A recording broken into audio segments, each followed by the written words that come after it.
Hello. Today we have an adoptee coming to us from Brooklyn. I'd like to introduce Victoria Rich. Victoria, nice to have you. Nice to Thank have you so much. you. Thank you so much for having me.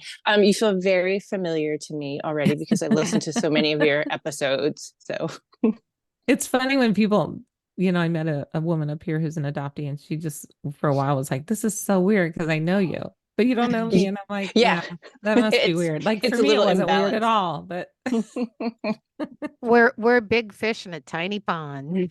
Yep. Yeah. I mean, it's like, and it's a yeah, time. it's also nice to have like we're all in the same club though. Yes, So it's a that's nice. Yes. community. Yes, exactly. It is. It's neat. It is a club that no one gets, right? Hmm. Unless you're in the club. It's like we're So we so we don't know exclusive. anything about you, which is that's how we roll. Hmm. Is that we want to be authentically in the story when you're telling it. So Okay. so launch on in. Okay. Tell us your story. So I guess I'll start from the beginning. So I was born in 1970 at the Our Lady of Victory Infant Home in Lackawanna, New York. It's right outside of Buffalo. And my parents couldn't have kids because my mom had endometriosis. Mhm. They met as kids and grew up on the same block in Brooklyn. And they married in 1950. So they were definitely much older. I'm now 53. They got married when they were 24, which was also pretty old for that time. And they were the type of people who definitely wanted to follow the traditional path of babies. So this was, a hard thing for them not being able to have kids. And, it was very different at the time. And a lot of people around them were having kids. And I remember my mom telling me that people would say things to them like, like, what's wrong with you? Why can't Oh, you give him a child? Why can't she you're give you a defective. child? Hmm. Yeah. And that's just mind your own business. Like it's so hurtful. But they did wait for a long time to come to decide to adopt. I think part of it was the stigma at the time. And also, my dad wasn't sure that he could love, a stranger's random child. Spoiler alert, he did. He got on board and was a very loving father. But they were also really Catholic. And as you know from reading American Baby, there was like a lot of shenanigans around, the commodification of this. So Yeah. they wanted to go through like a more like reputable and Catholic source. So I'm not sure how they found it, but at some point they found the OLV infant home and they adopted my brother Joe in 1967 because also it's like, oh, our firstborn has to be a boy. um Mm. Yeah, it's very traditional. It's yeah, like it's like boy very and gender. girl Yep. spaced out. Yep. And so they got Joe and they were 40 when they got him, which was Oh, Oh, wow. a That is which is like that's so much older then, right? Like I'm then that's 53 very old. now and like looking at pictures, like I look so much younger than they did. But people were already grandparents when they were 40 back then. I mean, Yeah. right. you can still be grandparents now at 40, but you know what I'm saying. Less common. And just you said spoiler alert, he did. So I'm assuming your dad loved Joe. Yes. Okay. And I think, because they were so old, like they did have a lot of nieces and nephews. So they were able to be like, super aunt and uncle because, they didn't have kids. And then so I guess everything was going well with Joe. And then they were like, we want to add to the family and now we want the girl.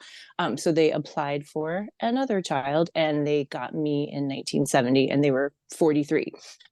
So for that, like, we had a lot of aunts and uncles who were already done raising their kids. So we had that and that was pretty nice because they could give us some more attention than, they might Yeah, have like been a able big to. family with all these, Yeah.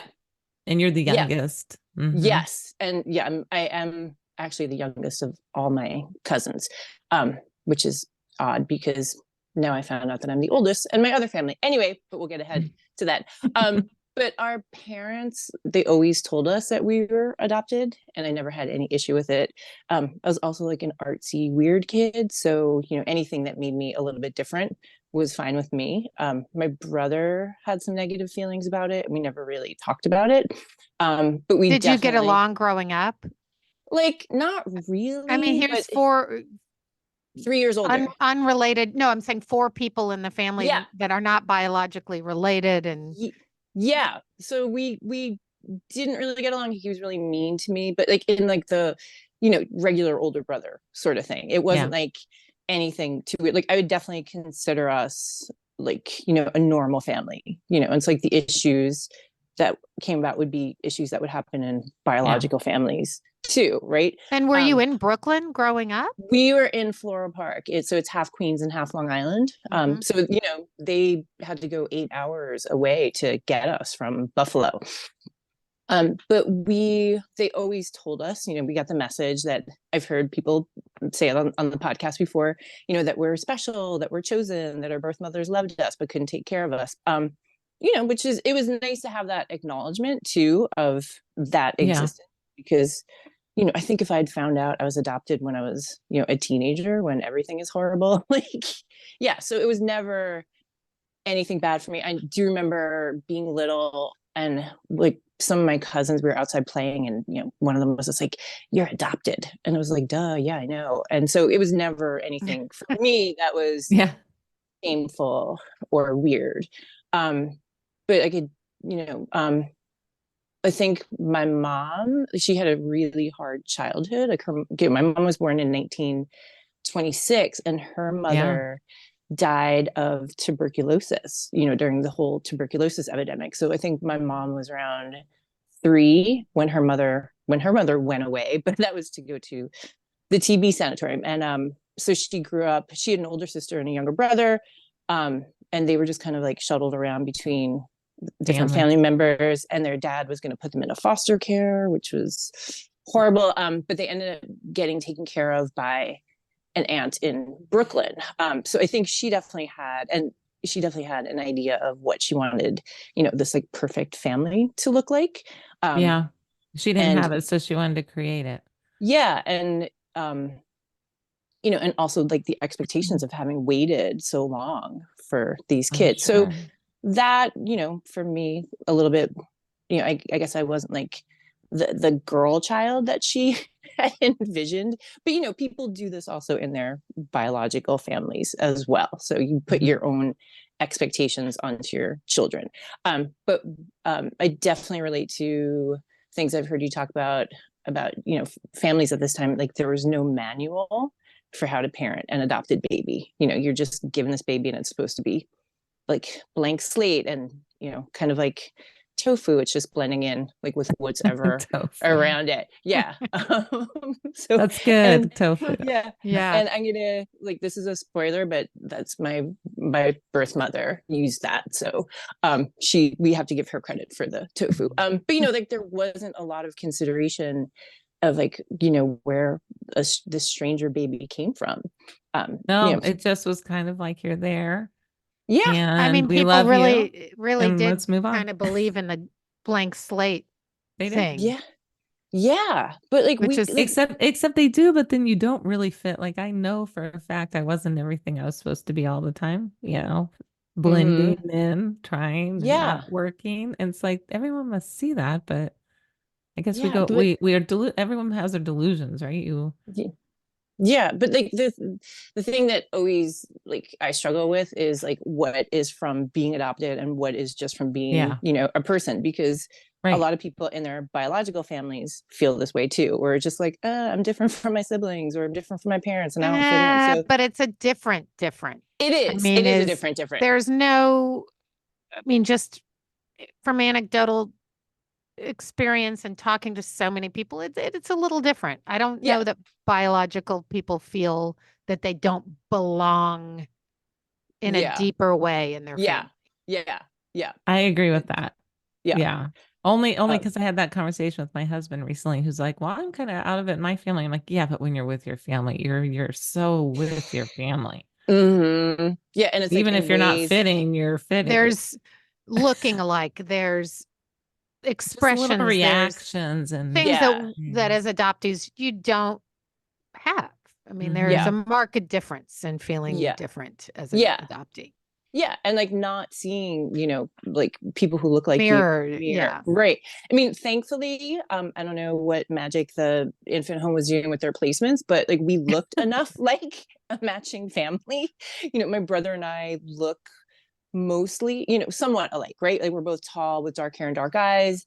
we looked enough like our parents. So, it wasn't even like a transracial thing where you're just like, okay, like these are definitely not your biological children. So we were fortunate in that way and like, yeah. But, I definitely felt, not in the right place or, like everywhere, until I went away to college and I went to art school and, just found like my weird artsy Your tribe. world. Yeah. I wanted to ask you something about your brother, and not to tell his story at Mhm. all. Just now, do you still have a relationship with your brother? And Oh, he's still searching in his world? yes. So we are really close now. So once he went away to college, we became very close and we're very close as adults. He does not want to look. He's never been interested in it. Like we've had to talk about it a little bit more recently because of my circumstances. But someone did say something to me that maybe he intuited something from his DNA that made him think it like know that it was not okay to look and to think about it, and like where I intuited something that made me think it was okay. I mean, I know that sounds like kind of woo, but I think there is something there. Like, we do hear about DNA trauma imprinting on DNA. So who knows? Who knows, Some right? people just don't have any interest, and as you guys know, this is such a personal and Yeah, individual totally. journey. I just Yeah. wondered if you were still close too. Yeah. Yeah, we definitely are. And our parents are both dead. Our dad died when I was 23 from complications from a brain tumor surgery, and our mom died in 2014 after like a 10-year battle with Alzheimer's. So we definitely bonded over being adopted during those times, because we're just like, well, we're not like we're not going to inherit these things from them. Yeah, so he and I also share kind of like a dark sense of humor about it. But we are going to like the nature and nurture thing. Like in some ways we're very different. Like he's like a very corporate business type and I'm like a creative person. But like we both have like we're both really, really practical and like have like a high sense of responsibility and work ethic. And so it's like, is that how we were raised, or you don't know. Yeah, I know. That's weird, all of it. Yeah. So I mean, so my journey into starting to research or look for where I was from, I was always curious about things like heritage, but I never really wanted to look. Partly because, maybe I would find out something terrible, but mostly because the thinking at the time was just like, you just wouldn't look. We definitely got the message it'd be too painful for the birth mother. Like she blocked it all out. Like, and also at the time, like there was really not as many ways to find someone, right? That there Yeah, are I had now. like a lot of subtle messages. Like no one really said don't look, but it was all kind of like that will be painful, that will be Mm-hmm. painful. Yeah. Everyone around you shouldn't be disturbed type of thing. Yeah. Yeah. And that's like Mhm. in some cases it shouldn't, but it's really Or complicated. should it? And you still find out about yourself. Yeah. Yeah. I mean, well, Yeah. look, everybody, I think we're in 2024. Everybody has a right to know Who they their are. medical history, who they Yes. are. I mean, it's I just, this agree. shouldn't even be, yes, Pandora's Right? whatever, Could be Pandora's box ugly, but should whatever. be opened Yeah. because Mhm. we get to know. It's just, anyway. Even Yeah. if it's I bad, have strong Yeah. feelings Yeah. about that. Me Yeah. too. Same, but it is very complicated. Yes. But in 1999, I read a book review of this book called "Can You Wave Bye Bye Baby" by Elise Gasco, and there's a mention of quotes. One of those places, you've seen the same movies I have. It's a home for these pregnant unweds and an institution for children with Down syndrome, a kind of catch-all clubhouse for the lost and stigmatized. And that really hit me hard because it was like, whoa, like that's where I spent the first 3 months of my life, plus more in utero. And it talked about like the rows of cribs, and it it really struck me because I just started to think like, how did this form me?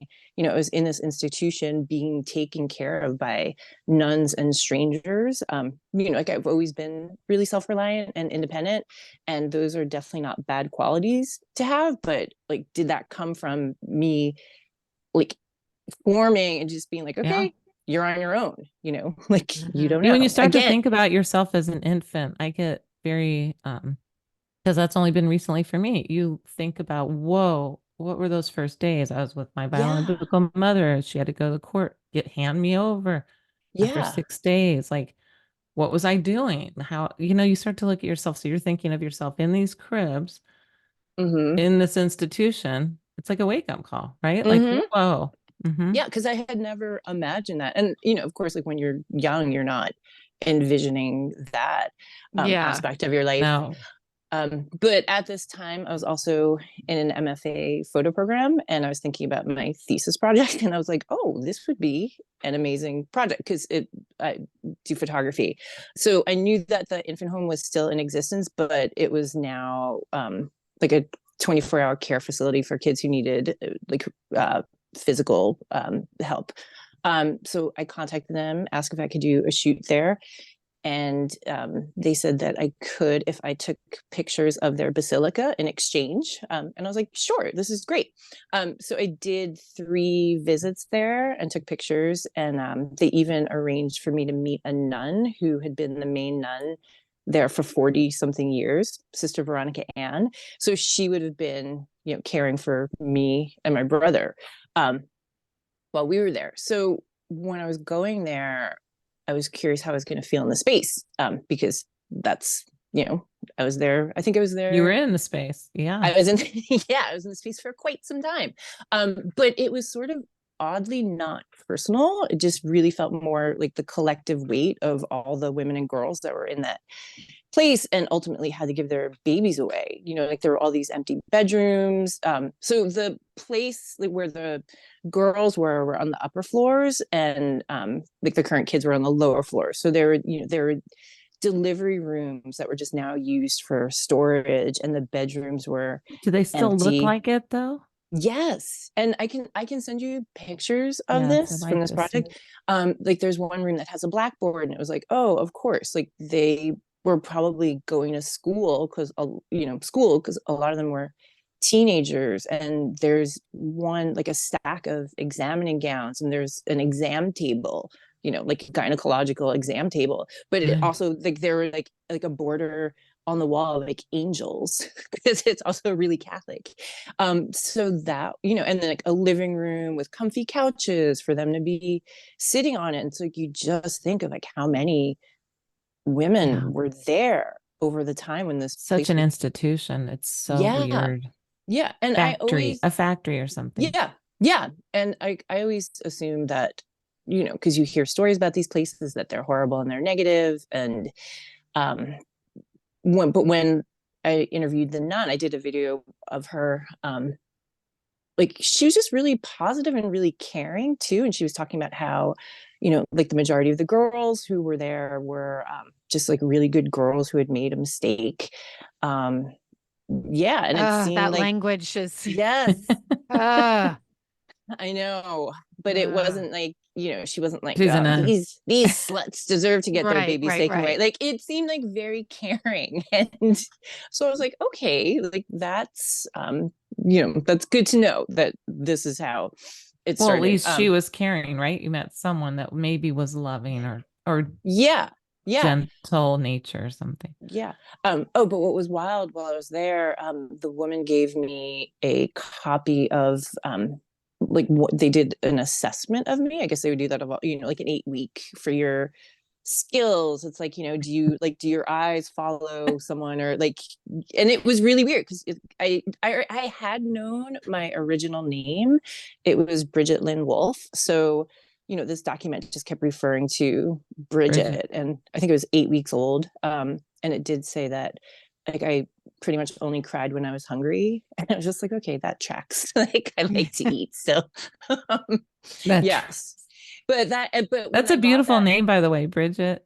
Yeah. Lynn is pretty. Bridget And Lynn, Victoria's thank you. pretty. You have pretty, yeah, Yeah. both of them. Yeah, it's weird. It's just like, who would Bridget be? Who would Victoria be? We'll never know. I mean, no, we do know who Victoria is. But I still at this point wasn't thinking of looking for my birth mother. I think because of all those, fears of violating privacy or whatever. But then I read The Girls Who Went Away when it came out around 2007, and it just, have you read it yet? It might be one of It's our next books. Okay. We're it's saving.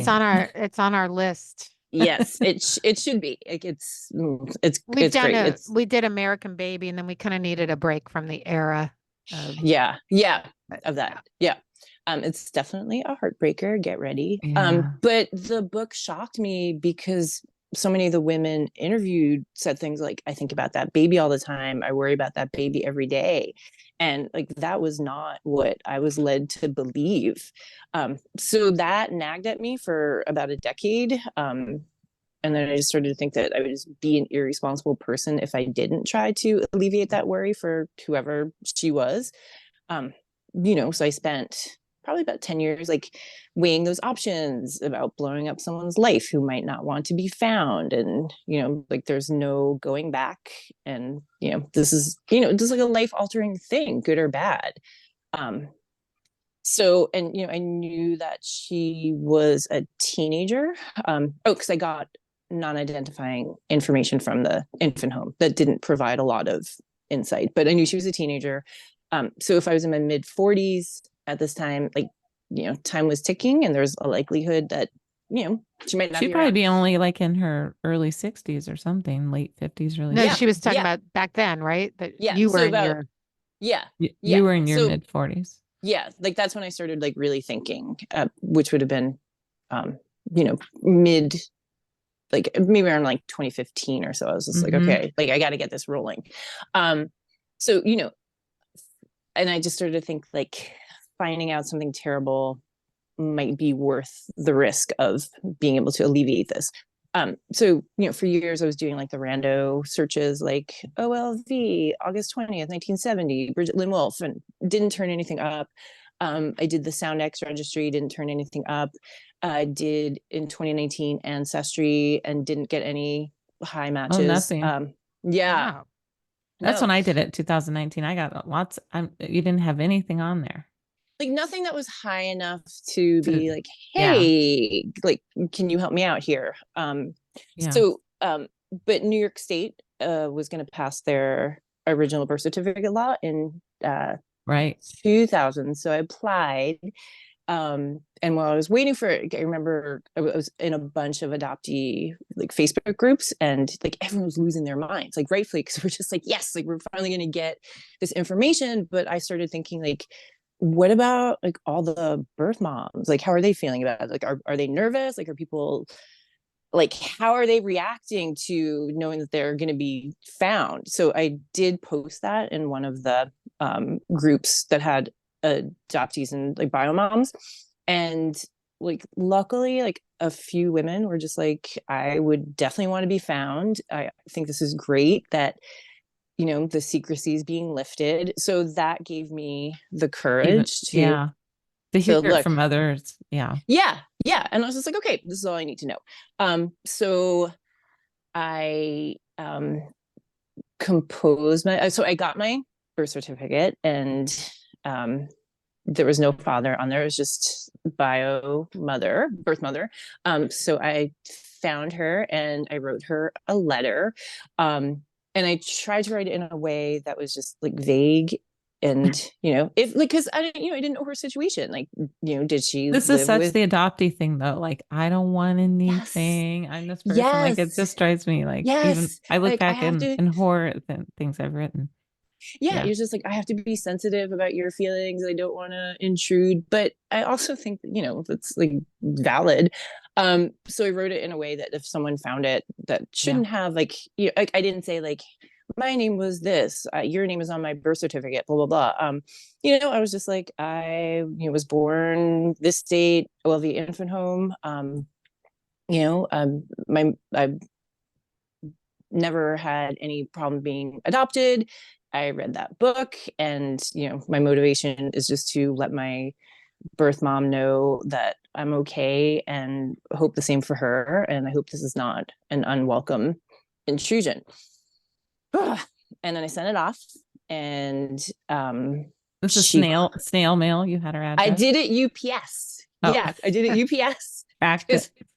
I know, because I'm just like, I want the confirmation that it will get there. And so on the birth certificate, it was Mary Beth Wolf. She's now Mary Beth DeSanto in Erie, Pennsylvania. So the infant, well, okay, well, I'm not going to jump ahead geographically. So 2 days later, I get a call at work. I have my phone up, and there's an 814 number coming up, and that's the Erie the Erie area code. And I was kind of freaking out, because I was like, that was really fast. Like, I was not expecting to get an instant reply from her. So I'm at work, and I'm trying to just be cool, like, hello. But like, I knew who it was, because it was obviously her. And she was like, it's Mary Beth. And then there's a long pause. Like, she sounded like she was in shock, as you might be when your daughter from 50 years ago contacts you. She's like, I got your letter. And then there was a long pause, and then I was waiting for the worst thing, and she's like, I'm so glad you found me. And I was like, okay. And I was just like, whatever happens now, this is okay. Like, because I thought she was gonna that was the words. Yeah she's like, I thought she was gonna be like, please don't contact me again. And I was just like, okay, like, this is good. So it was, I'm also at work, and I'm just like trying to like find a place to go and so sit private. and have... Such a big thing while you're at work. Well, I mean, that's like 50 years and this person that gave birth to you, and then you get the phone call at work. Like, yeah. And at the time, like, I'm in an open office, like, with all these people having conversations around me. Yeah. So I go, I find a little room, and like, it was like so intense. And she said, like, one of the first things she said was, it's not that I never wanted to look for you. I was just afraid that you'd be disappointed in me, or that you had a horrible life because of me. And like, that was just so like heartbreaking, because you're just thinking, she thought about that all the time, I'm sure. What have I given her over to? What you read stories in the paper, could have been horrible. Yeah. And you don't know. And so, I mean, she told me, we talked on the phone for about an hour and a half. Like, she told me a lot of stuff. And it was just like super, super, super intense, and just like, but also really exciting. I'm just like, okay, wow, I'm like gonna get to know all this stuff. So she got pregnant when she was a senior in high school, around Thanksgiving. And she was dating someone. It wasn't like a serious relationship. I was most likely conceived at a kegger, which is really kind of funny. And yay, 17-year-olds. And then I have a feeling mine wasn't that much different, actually. So it's yeah. Kegger. I'm sure it was very common. But they'd broken up before she knew she was pregnant. And then when she told him, he was basically like, sorry, it's your problem. And that was very common at the time. And that's also kind of how I always imagined the situation was. Is it because I intuited that, or is it because it was just such a common story that we've heard so often, especially in that era? But they were in the same class at school, like, so they had to sit in classes together. And the last time that they had a conversation was in March of 1970. And then she graduated in June, visibly pregnant. And then she went to the infant home the next day, and I was born in August. And he just went on with his life. That's how it works. Men, I know. It's just like, when you read The Girls Who Went Away, like, you're going to hear so many double standard stories like that. But her parents didn't force her to give me away. She's one of 7 daughters, and so she's the third oldest. So she had a couple of younger ones. So the youngest sister was 3.5, so that's not a lot older than me. but her parents did arrange for her to go to the infant home, and then she gave birth, and she got to see me the next day, and then she was like, I'm not going to give you away. But that was also wild for me to hear, because I just assumed that she gave birth, I was taken away, and then I was just taken care of. So the second day when she saw you, she's like, no, I'm going to keep this baby. Yeah, because apparently I was just like sitting there in her lap staring at her, just like, hey, hi. And she was just like, okay, I'm going to keep you, like, okay. But then, so she called her parents and was like, I'm going to keep the baby. And they're like, okay. And, they started getting things ready, because, their youngest kid was 3.5. So I just would have been like folded into, right. Yeah. another sister. And then she thought about it some more and was like, what am I going to do with this baby? I'm 17. I don't have a job. And it's also 1970. And so she didn't want me to be the weird kid with no dad who lived with their grandparents, because it was not so common at the time. And also she did say, and this was really sad, she's like, I didn't want to be your sister. I wanted to be your mother. And I have a letter to that effect a little bit. Mm-hmm. I can see that. That's a strange thing too for her. And so she thought that, a couple who were married, who had more means and more stability, could provide me with something different. But this was interesting. She knew once they placed me, I think I got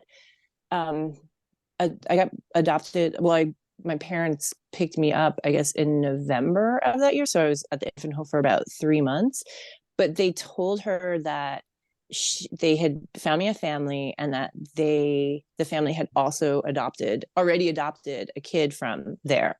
So that, she said, like, gave her a lot of comfort, knowing that they already had an adopted kid that they loved, allegedly, and wanted to do it again.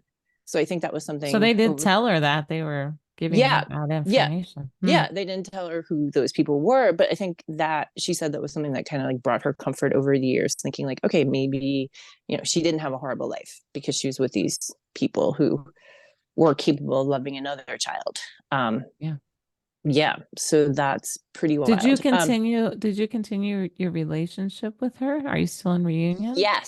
Yes. And what did she, all those years after giving you up, did she go on to have more kids? And yes. So she had, so one other thing, just to jump back to that, so Noah, I wasn't a secret.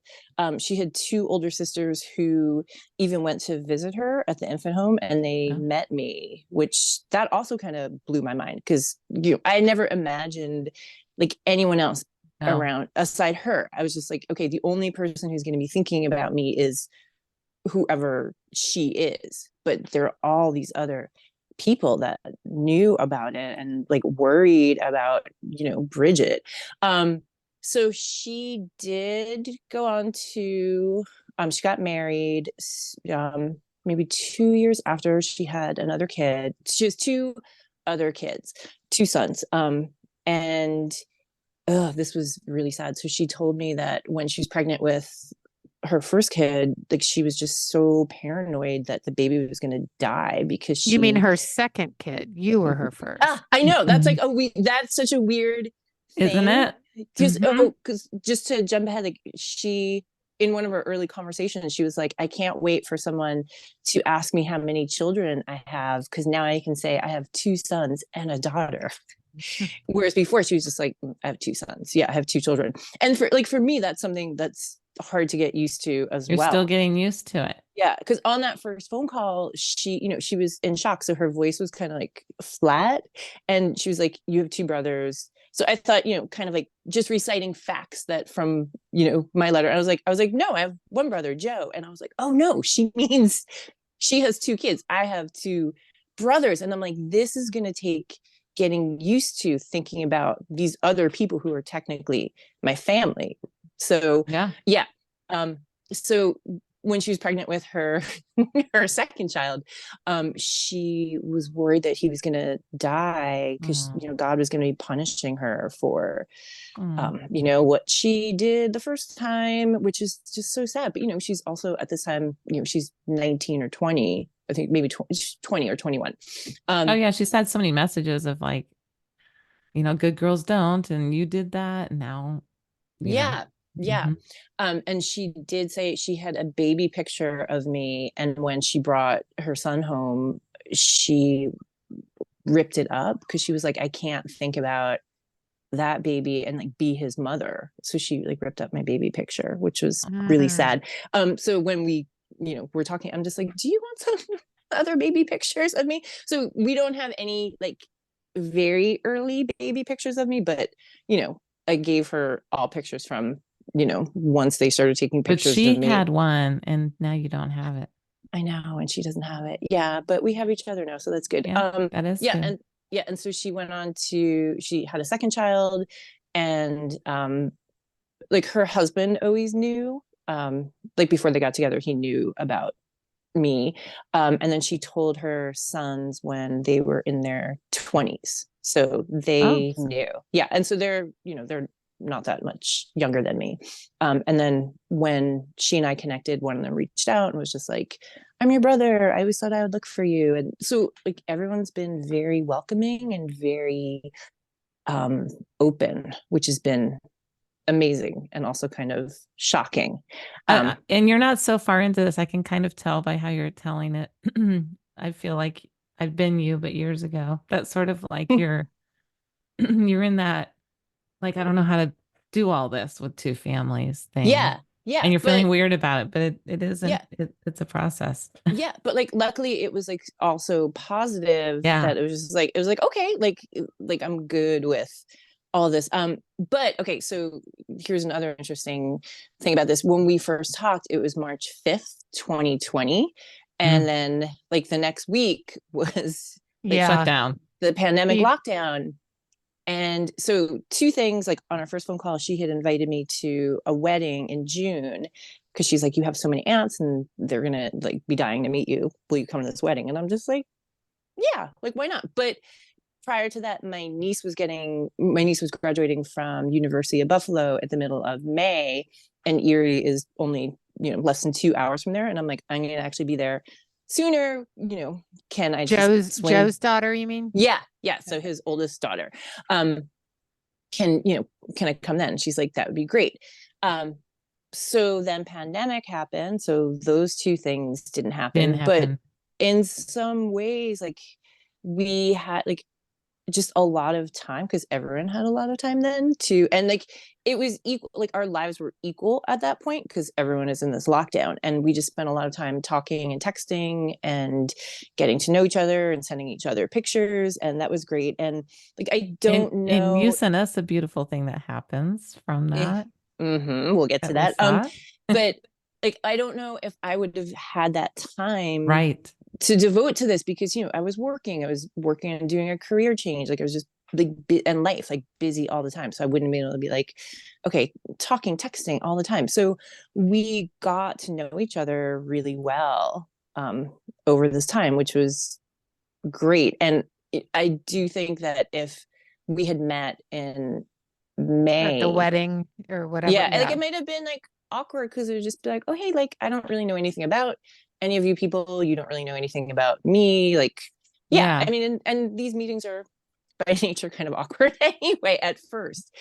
But yeah, but then we were trying to think about like when we could meet, and one of my friends was working on a PBS web series called Self-Evident, and it was a digital series about like what it means to be an American right now. So a lot of the things were like, not directly pandemic related, but current. So she asked me if we wanted to do an episode, Mary Beth and and I was just like, okay. And neither one of us are the types to like seek out attention. But this, PBS, hey, nerd alerts. I love that. And Right. also, It was a Love PBS PBS. asked. You're like, yeah, because I'm like, this is gonna be cool. It's gonna be a short thing. And also like my friend Lucy, I know she's not gonna steer me wrong on something. And there was no crew. We were just gonna be shooting it ourselves. So we arranged to do that in August of 2020. But also like my job at the time. I just recently did a career change and I'm a full-time art teacher now. But my job, since I was out of college, was doing photo editing and shoot production and photography and shooting video. So this was in some ways like one of my jobs, like one of my shoots that I was very familiar with doing. But now there was this extra layer of like, oh, okay, but I'm also having this reunion about with me. my birth mother, right? But like, so I know, like, I'm like, when I'm on a job, I'm so like focused on like, okay, we need like the shot list, like we got to get all these things, and like, who's doing what, and like, but I'm just like, okay, but I'm also having to experience this thing. I went there in August of 2020, and we're doing like filming along the way, and so yeah, we have our big meeting, our big reunion, that had to be captured. So I'm like in a panic, like we have like 3 cameras, like my partner was with me, he had one, Mary Beth's granddaughter and son have like another, and I'm trying to just be like, oh hey, but I'm also trying to look, because my friend Lucy was just like, this is the shot, you need to have this, like the hug, the first meeting. So I'm just trying to be like, y'all, like, are you all doing, like, you got your cameras ready? Yeah, so that was really stressful. You're trying to be in the moment and working. That's bizarre. Yes, yeah, that was very weird. And then you have like the awkwardness of like, oh hey, we've been talking for 5 months, and like now we're in person, like, are we going so to we like each we other? saw this, and you guys are like mother-daughter. It's bizarre. Freaky. It's yeah so freaky. One of my friends watched it, and she was just like, it seems like she just spit you out with like no help from anyone else. Yeah, the wolf DNA is very strong. There is one other sister, like there's an auntie who looks almost more like my mother than Mary Beth does, and that's really freaky.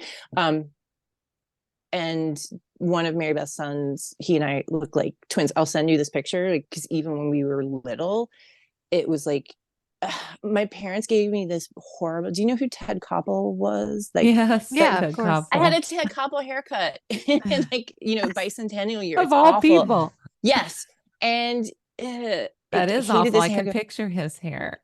I'm gonna send you this picture. And so Mary Beth was sending me pictures of of like everyone, and she's sending in this one picture of her 2 sons, and it came in like sideways, and I'm like looking at it on the computer before I could make it vertical, and I was like, how does she have this picture of me? But it was the other son. He had the same exact Ted Koppel haircut, but he was a boy in another family, and even like the same cowlick. It was at least crazy. He was a boy with that haircut.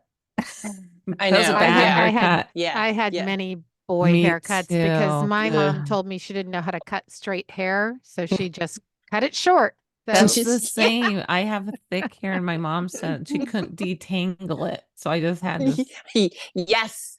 Yep, I cried in the pet store when someone said, I was in 4th grade and there was a boy I had a crush on, and I saw him in the pet store. So I went in, and the man at the thing, this is not part of your story, says, hello, little boy, may I help you? In front of the boy I have a crush on. That was my hair. Oh gosh, yeah. I know. And it's just like Ted Koppel is a great reference though. Yeah, like people would call me son all the time, and it was yeah. So yeah. Anyway, but so what about your dad, your birth father? Where is he in this? Yeah, so he's like, we're in touch, and like that's nice, it's going well. He's actually neighbors with one of they live 2 doors down, and like they didn't know this connection until recently. But so just going back to doing the PBS thing. So during that time, like it was still pandemic. So like we didn't meet with a lot of people, but I did meet like a couple of aunts, and like we Mary Beth wanted to go. She's like, well, we're just gonna drive over to someone's house and surprise them. I'm just like, so they went over, and then they like pulled me out, and they're just like, surprise. And apparently I look so much like their mother. So their dad had like very like white blonde hair. So you mean are you meaning your grandmother? Yeah. Okay. So okay. Yeah, I know it's tricky with like keeping track of people, but like, so their dad, he had like the very dominant DNA because 6 out of the 7 sisters were all like white blondes, and Mary Beth had dark hair, so she was like, like the black sheep. But their mom had like very dark hair, and so none of her children really looked like her. And so like now everyone's just like, you look so much like our mother. Like she passed in I think in like the 80s. But yeah, like, and one of the aunts said, like, if I saw you walking down the street, I I didn't, would if know. she's like, I would have stopped you and said, like, you look like my mother. Yeah. And so she was Irish, and it was funny, like growing up, I always like felt very Irish, and I was raised in an Italian American family. And it's just like, oh yeah, like my name was Bridget. Like, how much more Irish could that be? It was just like, okay. I intuited that. But then the next summer, when it was 2021, there was a family reunion back in Erie of the Wolves. And so the 2 aunties who had met me, like I'd been in touch with them, like we were texting, and like, they were just like so nice and so open. So they came in from out of town, and like their family is so big because there were 7 Yeah. kids. So they That's my have like biological father. He's the like oldest a of 7 sons. it's like so many people. So we went to a like a restaurant, and the 2 aunties, like, it was their first time seeing me, and so like they just wanted to, like, they just kept like staring at me and like wanting to touch me and cry. Like it was Yeah. really sweet because they were like, we never stopped thinking about you, like we just They're the ones wanted who to know. saw you in the Yeah, they're like, oh. the last time we saw you, Mm. you were a beautiful baby with all this black hair. And like, we just wondered about you and worried about you. And like to have that like response to, like, I'm so glad I did this, because it's Yes. just like to have that response is like, it's You amazing you because I know used the it's, word woo woo before, but I always think there's sort of a something in the world when you have good energy coming. Like Sarah's mom always wanted to have her fountain. Like I feel like there's some good energy you must feel in your yeah. And I that think keeps like, you going or something. yeah, or like that intuiting of something. And like Mary Beth said Mhm. that they would, when they were together, they would talk about Bridget. And so all the sisters had been together the year before in 2019. And like, I guess they were sitting around someone's table and like talking about Bridget, and like, Bridget's going to be 50. Like, where do you think she is? And there were Yeah. 2 nieces who were in their 20s at the time, who were sitting at the table, who had no idea. And so they're texting each other. They're like, It was Bridget. who's Bridget? So they found out that their aunt had a secret baby. So I'd asked her, I'm like, were they shocked to find out you had this secret baby? She said, no, they were more shocked to find out that the father was their neighbor. Oh gosh. Yeah. They're just like, oh, that guy? Yeah. So that's pretty That funny. would be yeah. Tell us that. Tell us. But going to this Yeah. party though, being in this party with all these people, like I'm an introvert, and like, so parties are not, my big thing. So like, I'm not ever the person who's just going to roll up with a bunch of strangers and just be like, hey, hi, I'm here. But I'm in a space with all these people, and it was so familiar and comfortable. And every once in a while, I would just bug out and just be like, but I don't know these people. Like, they're Oh strangers. yeah, But I've had but that too. then It's cool like, though. but you have that connection. Mhm. You have like genetics are real. Like biology is real, and it's, yeah, and it's, like even like the first meeting with Mary Beth, she was just like a couple of family members had come over, and she's like, it just feels like you've just always been here, Yeah. and that like we My haven't. cousin says that to me. We forget you haven't always been here. Like when I'm Yeah, there, they used to talk about me too when I was little, which yeah, I didn't know they knew about me, but it's that whole like yeah, you do feel like you've always been there. You just haven't. So you're missing yeah, history, right? You yeah, are missing the history, but yeah. um so like to get to know all of these people and know things about them and of all this history is like very wild and like intense, and like I feel very, very, very fortunate, because this could have gone like, a different way. But on the first meeting, like we had dinner at Mary Beth's house outside, and I was inside like, cleaning up, and all of a sudden I just stopped and like looked at her. I'm like, could you ever have imagined Bridget being in your kitchen, just like, casually loading the dishwasher. And so, just That's like these trippy. everyday things that you get to experience now are like, it's like they were so intense.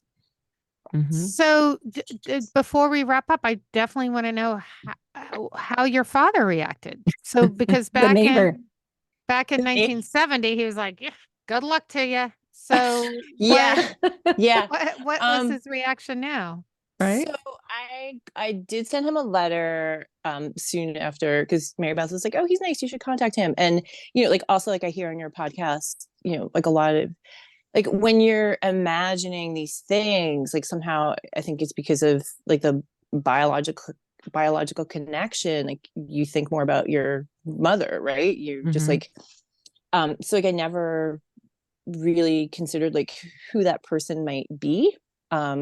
So when we were the first time I was on the phone with her, she said like who he was, and I was like, what? And I was like, oh wow, yeah, okay, this makes sense. This is like information she thinks that like someone would want to know. Yeah, so I reached out to Someone him. had to fertilize that egg.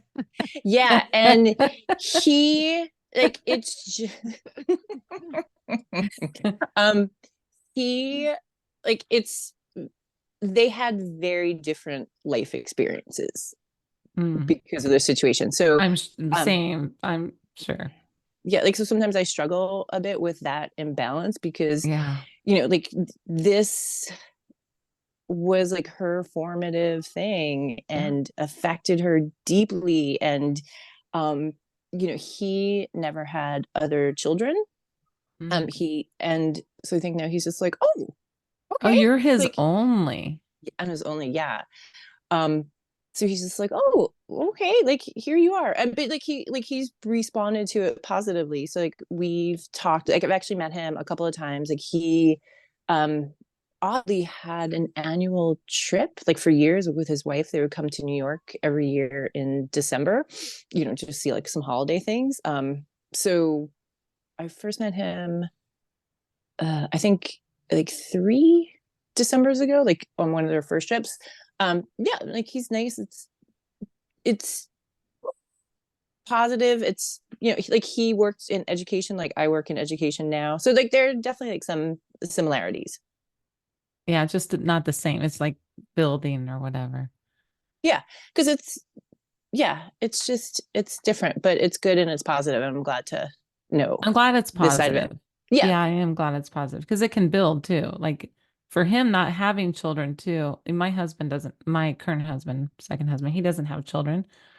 So it'd be weird, like if he all of a sudden had a child, right? I Hmm. mean, he didn't all of a sudden he knew, but say this person came in his life or something, I could see him being like interesting to get to know. Because if you don't even have the kid connection, you're like, Yeah, oh, I know. And they're men of like a certain generation. So it's just like, oh, like, Exactly. Yeah. what do I do with this girl child what do I who's, do with this person? yeah.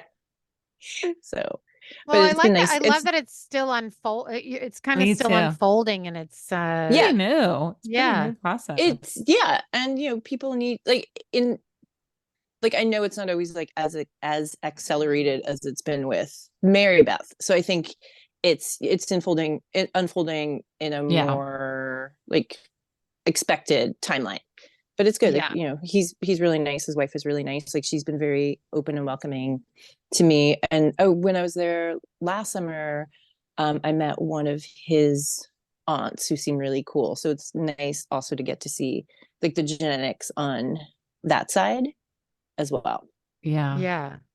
Well, thank you so I much for know. It's oh, just, and can we put the link yeah. to Can the people see it? PBS in our show notes so Yes. people can Yeah. see it? Okay, Yeah. great. We'll do And that. I'll send you the infant home project as well, so you can put Yes. that link on Yes, there too. absolutely, And $100. I will send you the video of the nun, but let's not post that, because it was Okay, yeah, we don't need one to of like my post that. first videos I'd made, and it was like, the quality is so terrible, and I'm just like, oh my god. I wish I could I'd reshoot, like to see it but though. Yeah, I the want to see story is it. really good. Yeah. But thank you so The much. PBS Thank you. one was nice to watch. People should watch it. I'll give you Yeah, a no, little we'll put plug Yeah. it there. definitely watch it. Yeah. Definitely watch it. Thank you so much, Victoria. Okay. Yeah, Really, Thank well, really you great to both. yeah, talk to you. thank you. Okay. Okay. Okay. Have a great rest of your day. You You too. too. Okay, Thank you. thanks. Bye. Bye.